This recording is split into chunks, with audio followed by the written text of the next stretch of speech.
I tell you guys this, I had a fantastic time meeting with you guys at the meeting yesterday, talking about customer service.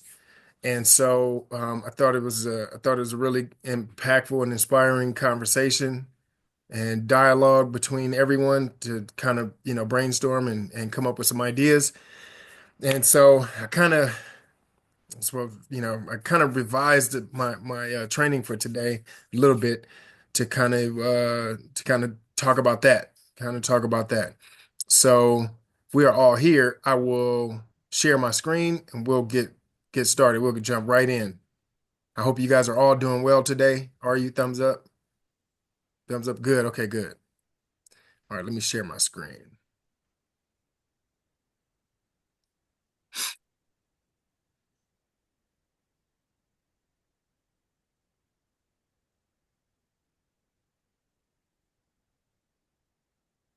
Hey, this is not donations. Sorry about that. But so we'll be talking about building your team at ARC and selecting the right fit. Building your team at ARC and selecting the right fit. Because I think that's really important. And that goes to the foundation of your culture in your stores, right? So remember, I know stores and store managers and the leaders, area managers are always talking about, thermostat versus the thermometer. Okay, the thermostat versus the thermometer. The thermostat or the thermometer walks in, and whatever the temperature is in the room, you conform to it. And so now the thermostat is the one that can walk into the room and change the culture and change the environment. Okay. And so now we'll talk about it's about take about 20 minutes, but to teach you the practical micro level approaches to selecting high potential team members and using four key categories in order to do so. Okay. Um, So we'll have some self-assessment, we'll have group discussions throughout this whole process. So I want you guys to be engaged and sharing in this, otherwise it doesn't work. Okay. Okay. So why careful selection matters. I know we have some things that kind of, I guess, push us into the retail category when we have high turnover. I understand that, but barring that, wise, careful selection matters. So every hire shapes the team culture. Every person that you bring on is either like dye to your water. Either they're going to add to the color of your culture in your store, or they're going to change the complexion. And change the complexion. So the wrong fit can impact the morale, customer experience, and productivity, as well as pull you away from jobs or pull you away from your role. Okay, it can pull you away from it.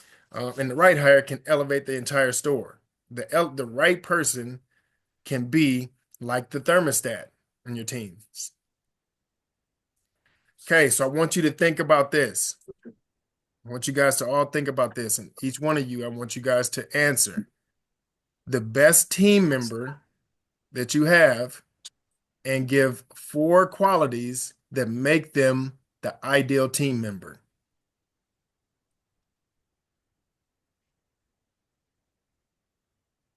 Best team member that you have, that you can think of, and four qualities that make them great.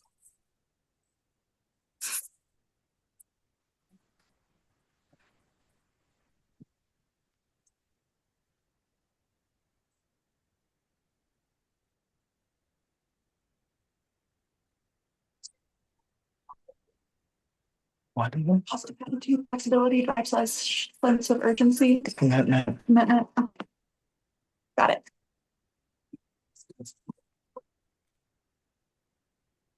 Anybody want to go? I can't get us something. I don't. You waiting for us to respond to that? Yes, absolutely. For me, it's dependability, Hmm. um, And openness, what trying new things. what do you mean by what does dependability mean for you? For me, that I can count on them being here. So attendance. Correct. Okay. That they're open to trying new things. The person I'm thinking of is open to trying new things. Okay.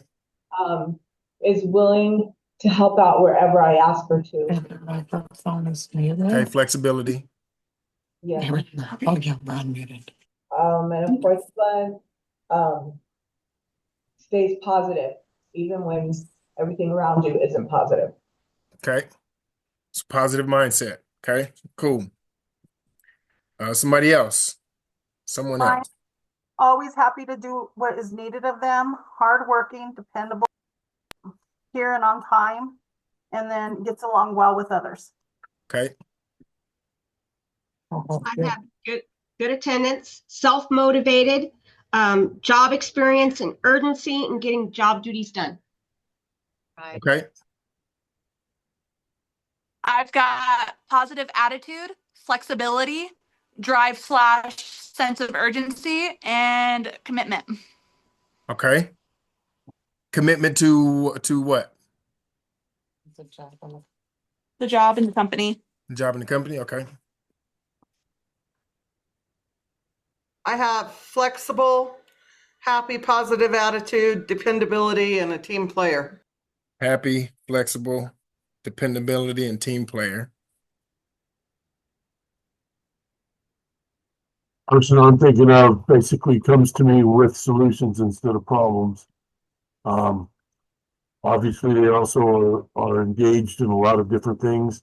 So they're running the show, so to speak. I don't have to go back and push them to just stay on task or do anything. Hmm. Just looking at them to keep things going. But again, the thing that I really appreciate is the fact that they, instead of coming to me with problems, they come to me with solutions. Okay. It's a high value.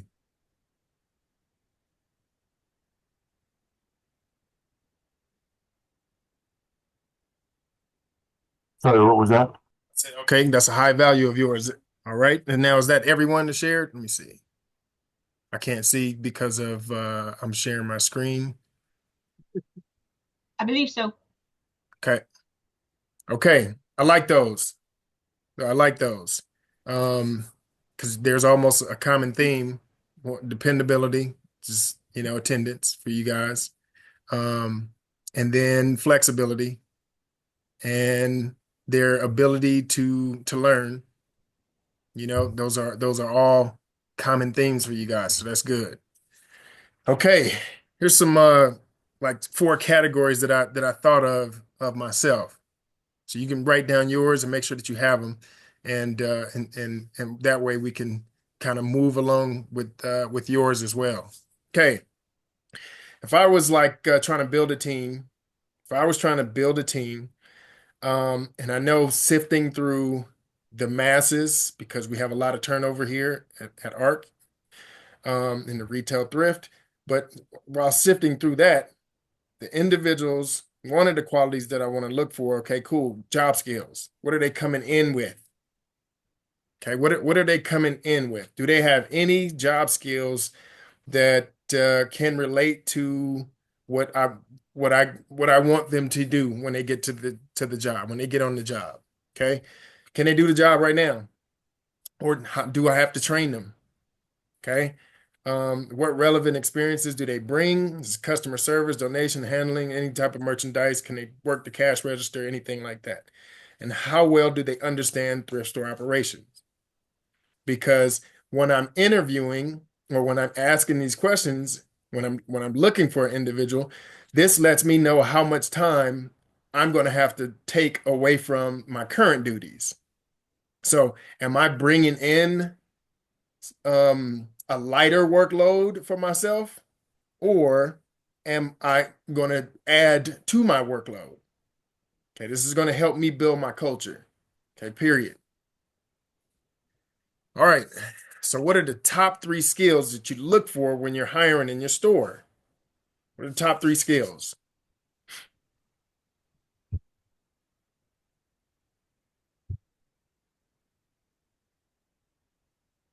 Ability. Say it again. Dependability. I mean, I always ask them at a current job, how many times did you call out? If they say, oh, once a week, I don't want them at my store. Okay. You know, That's an automatic right there. That is an automatic. So then you say, well, in your mind, either the interview is over because you've called off 3 times with, out explanations. then I always ask if your boss, what would your boss say about you if I had to call them? Mm-hmm. And they say, oh, they'll probably say I was okay. Well, then I don't need okay. I'm looking for somebody who's going to do better. Does that make sense? So Mm-hmm. the interview's already over my head too. Mm-hmm.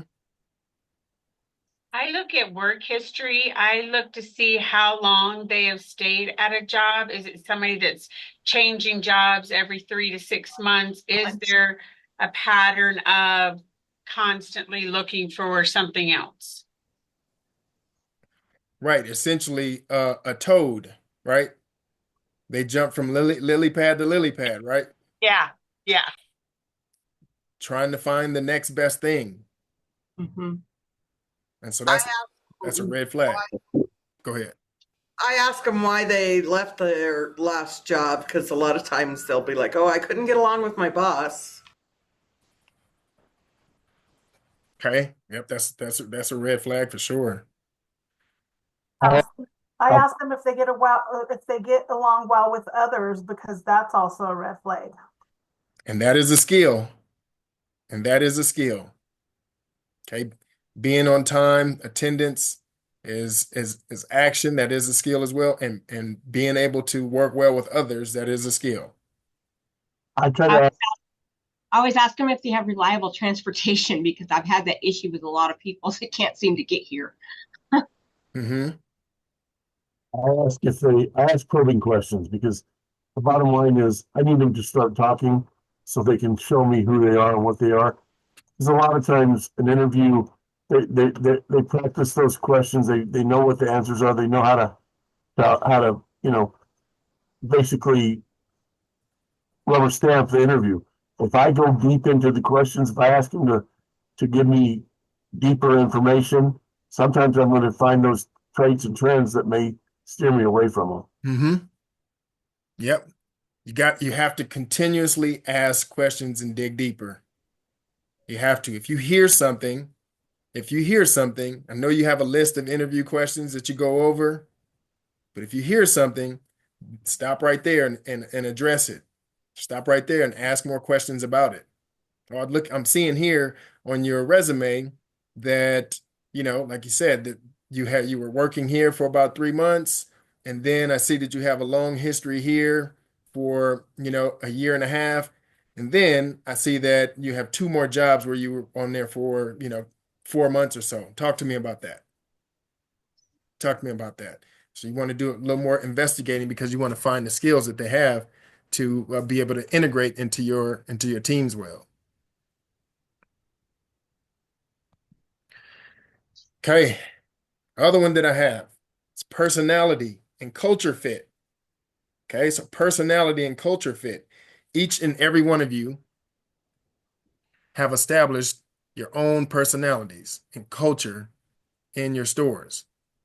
Whether you have a Hispanic dominated store, whether you have a store that the community thrives on interactions with, um, let's say another culture. Now, would someone else being an addition to your culture or your store, would that either break it up? Would that divide it? Would that be an addition to it? So when you think about personalities, so does this person match the vibe to your current team? And will they enhance it or disrupt the store culture? Consider the attitudes, energy, values, and communication style. So now question, would this person support or challenge the store vibe in a positive way? And what are the long-term effects of bringing this person in if you find that there is something about their personality that doesn't fit the culture? What will be some long-term lasting effects for bringing someone in that based on the interview? So you have to make a decision. Either I need someone right now, or I'm going to hire this person based on I want to bring them in for the culture. So you're going to have to decide. Either I'm pressed or I'm hiring this person to be a long-term fit for the culture. And if I do hire them, then what are the long-term effects that could come from it if this person is a negative addition to the culture?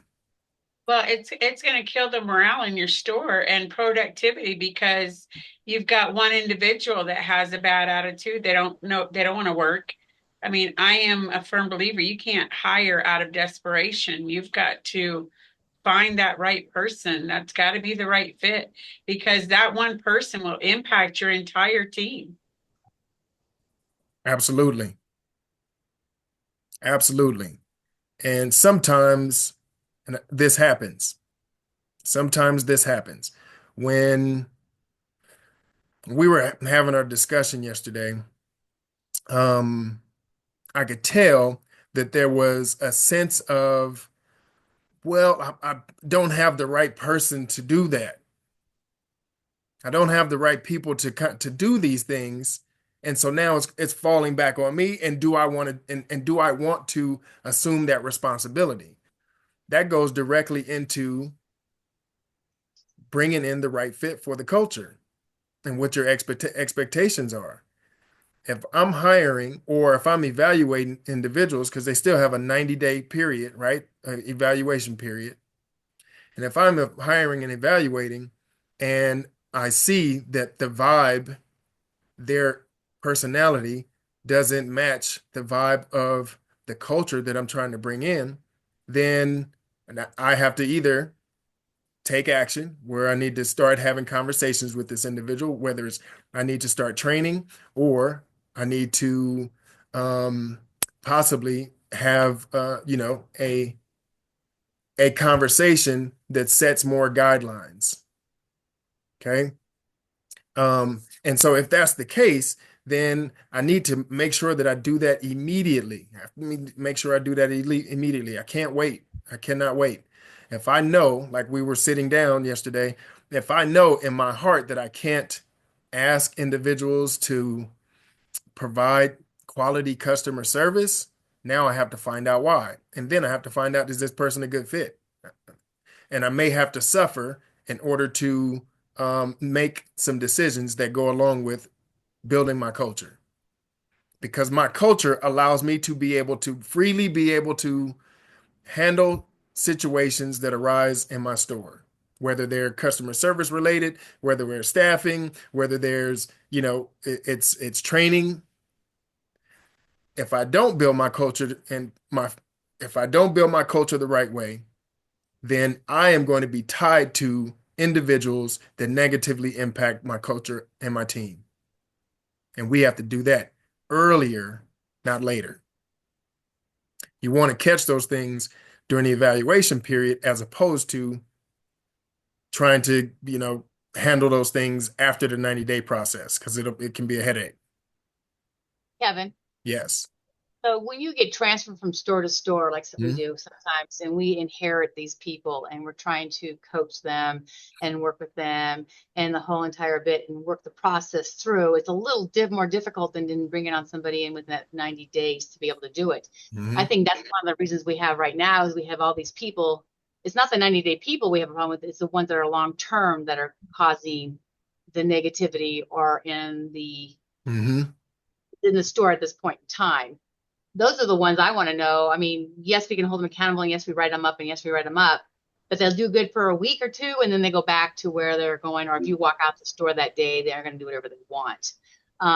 Those are the ones that I want to know how to handle and what we need to do on those calls. So I know that writing them up, talking to them, coaching them, and the whole entire bit, and then getting them out of there but they're long-term employees, you know what I'm saying? Mhm. And if you start the process now and then you get transferred to another store, another Right. store manager's going to walk in and they're going to start the whole process all over. These associates know this. Hmm. They understand that there's a process to basically them losing their job. Right. Right. You know, in that situation, and I know, and I talked to, we were at the table and that came up as well. It's not really the new employees, it's the employees that are older, and more tenured, and they've been there, so they think that they know more, and have a little more right to, I don't know, operate as is. And those situations, those are still culture decisions. They're still culture decisions. And I would advise you to take that to Eric and say, hey, here's my culture that I'm trying to build. This person is negatively impacting that culture. I have had conversations, we've documented it. And from there, I believe that this person is not a fit for the culture. And then as a group, as area directors, then you guys would probably have to have conversations with Eric about how we move people around and why we're moving them. And are these people still good for the company, or are we just preserving a long-term band-aid per se? So it is going to be conversations that are going to have to be real. They're going to have to be real because the more you try to almost sweep problems to the side, then you end up pushing those problems on someone else. And we don't want to do that. We want to establish the culture. And if these individuals are not right for the culture, then we need to find the right ones. We need to find the right ones. Does that answer your question? Kinda. Huh? I'm a firm believer. I'm a firm believer that if the individual does not provide value, they are resistant, then the individual sets their own destination. They set their own destination. It's not me. It's not me firing them. It's them firing themselves. You know, one of the problems we have too, for like Joe, that some of us get moved more often than others, Hmm. but you go into a store and you find one or two employees that you've terminated from the previous store or two Hmm. stores ago, and they're working in this store because that store manager hired them, I'm sure out of desperation. Right. They didn't call you to find out, hey, you know, how were they? They just hire him. So you're stuck again with a rehired employee that you worked very hard to get rid of in the first place. So Mhm. how do we fix that? That would be also establishing a culture amongst store managers and area directors, saying, "Hey, this is if we have an employee or a potential employee, someone that I want to hire, I see that they have had previous, experience or worked at another store. Um, it is mandatory that we at least reach out to their previous store manager and ask questions. Hey, is this person someone that I should bring on? I think too, Kevin, we've got to get better. I make it a point if I term somebody, especially now with the Paycom system, that one, they're put in there as non-rehirable, and two, the reason why, so that those notes are there because I've had the same thing where somebody came here and wanted to apply. They worked at another store Mhm. and they were able to look on Paycom and say, no, this is why they left. And I'm like, yep, okay, I'm good. I don't need them. So we've got to do a better job at putting that information in there as well to help the communication process. Absolutely. And I think that before Paycom, we didn't have that information or we didn't have that ability. Now, since we do have Paycom and you can drop those notes in there, now it is imperative that we do document. So we can establish that right now as a group, store managers and area directors, that anytime we term someone, we have to go in and document. We have to go in and document that this person is either rehirable or non-rehirable. Are we good with that? Thumbs up? Yes. Okay. So from here on out, we should not run into those situations where we have people, we move from one store to the next, and now we find another individual like, hey, I termed this person. I said this person should never work in retail again. We should never have those situations again. We should start cleaning that up. That's from here on out. I like that. I like that. Now to the other discussion where you're talking about where people end up moving from store to store, we'll have to probably have some conversations, area directors, have some conversations with Eric, and how do you guys alleviate that, and how long does it take? How long does it take if we know this person is not right for the culture, not even the culture in the store? They're not right for the culture of the company. Okay. Okay. And we can't we can't shy away from asking these questions because this stuff all trickles down to the stores. It all trickle down to the store sales, customer interactions, and everything in return. Everything in return. Okay. Anything else? Okay, good.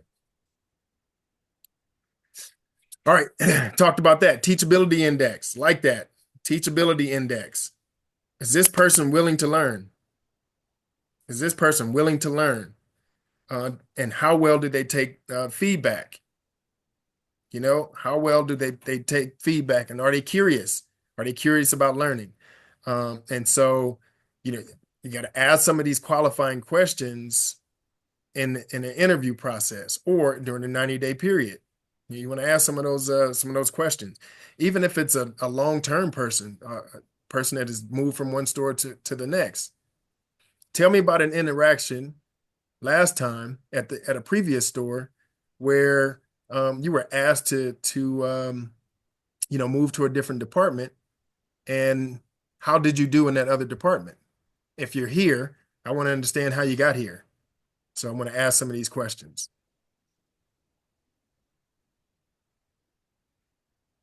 Those things, giving them open-ended questions that they have to answer.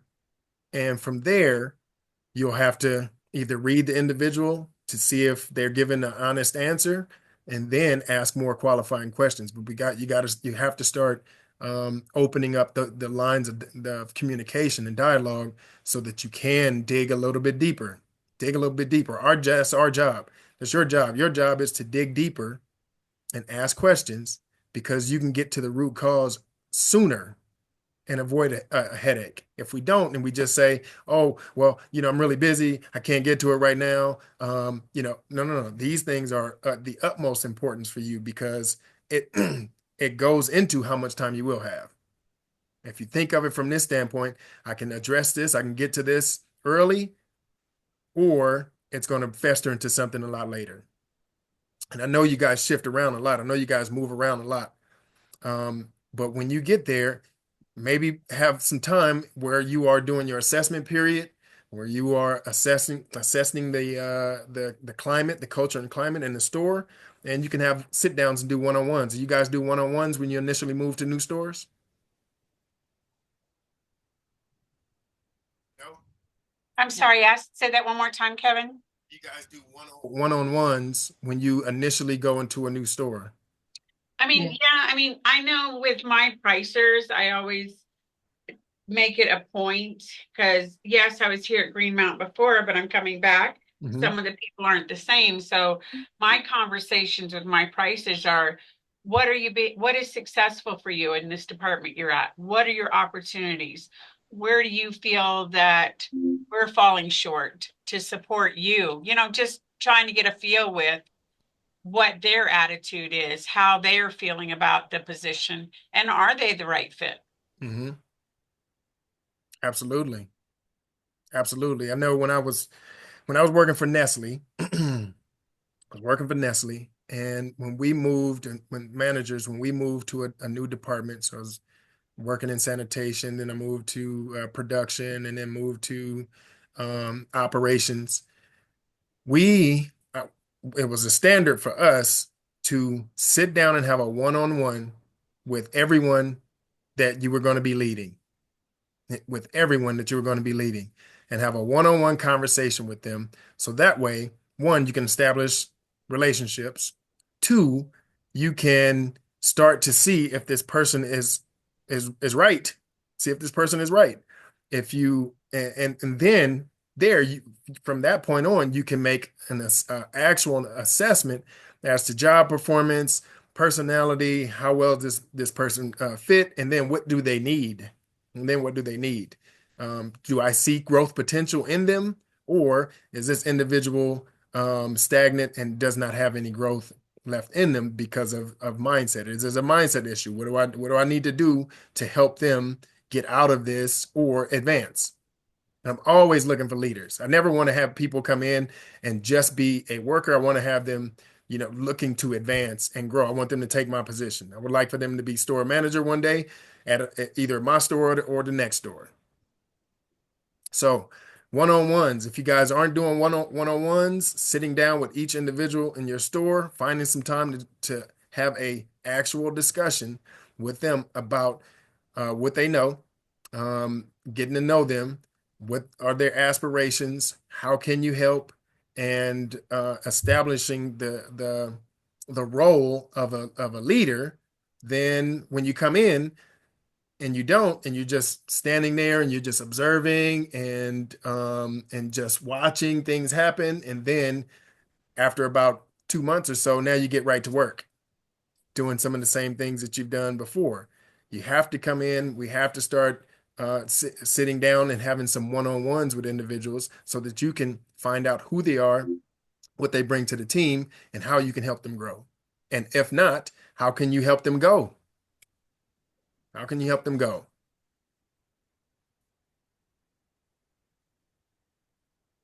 Okay. Okay. So this was a lot. This is one of the best ones, I think. One of the best meetings that we've had because you guys opened up and had dialogue. So this will allow us to be able to move forward with some conversations, one with Eric. Two, establishing some norms between all of the store managers of documentation and follow through, that when you guys move to another store, you're actively sitting down with each and every person that you have in those stores and getting to know them, having a one-on-one and finding out if this person is good for the culture. What is the culture in the store? What is the culture? And having a set of guidelines, a standardization of what a culture is supposed to look like. And you guys can establish that, what a culture is supposed to look like.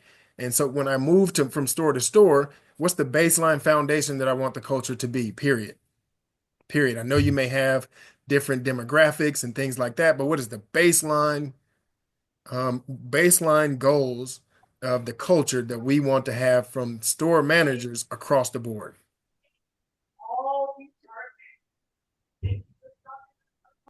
Treat everybody with respect. Treat everybody that's, with, it doesn't matter if you're a customer or a associate, you're treating everybody with the same respect at all That's times. that's one. Perfect. What's another one? Accountability Accountability in what regard? in myself as well as every associate in the building. I have to hold Sally just as accountable as I do Sam. Yeah. And be consistent with my accountability. It can't, So teams know that store managers are going to ask for you to be on time, to have good attendance, and to be accountable to the production in your job. And we're gonna talk about that. That's perfect. What's two more? Making sure that all the store managers follow procedure, because I don't know how many times I've been to a store where I have to go implement stuff and They these, make it up with their own. yeah, and they're just surprised that we're following procedure. And then they get upset. Right. And I look like the bad person. Exactly. So following procedure, each store manager should follow the set of guidelines that is for procedurals. Should establish those, and I shouldn't be walking into, oh, we don't do that. What do you mean? These are baseline procedures that we operate from. I shouldn't be the first one that's telling you about this. So we have to establish the guidelines and procedures. What's the number? What's the Procedures and policies, to be honest with you on that one, Kevin, because I just had to give my entire staff a copy of the attendance policy. Hmm. You know, you can't say, yes, you can come in at 7, but you can come in at 8 and you can come in at 7. It's got to be across the board consistent. Production is 7 to 3:30. This is your schedule. We can't, you know. Right. I do like the fact that we finally got some standards going Mhm. on. So now when you walk in, so I'm looking forward to getting those set to go. Absolutely. That's it. Policies and procedures. And what will be one more? The last one. That as a store manager, I move from one store to the next, and these four things should be in place. What's the fourth one? Standard. We got taught that yesterday in production, but again, it's customer service standards. Mhm. We have the secret shopper going on right now. That should be a standard in our culture. That Mhm. when we walk into another store, it should be the same across the board. Right. Customer service. Customer service standard. I like that. So now, uh, so now we have those, and what I'll do is I'll take those notes and I'll share those with. I'll see if I can share it with Eric and see if he can share it with the store managers across the board. So that way, we'll at least have these four that when I move from one store, that these four things should be taken care of. And I shouldn't have to worry about those because they're already being implemented by each store manager. Are we good with that? That sounds like a plan. I like it. I know this is about to end. We didn't even get through the majority of it, but this is really good. We got to the meat of what some issues that you guys have, and I think we can solve some of those problems, some of those issues, at least in the moment of taking corrective action. And you guys are good with that. Thumbs up.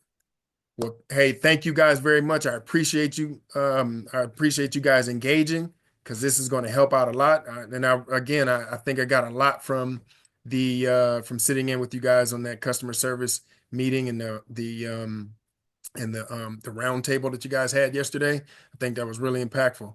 So from here, I'll get those four pillars out and we'll go from there. Good. Okay. Yep. Thank you very much. I appreciate you all. And I'll talk to you soon.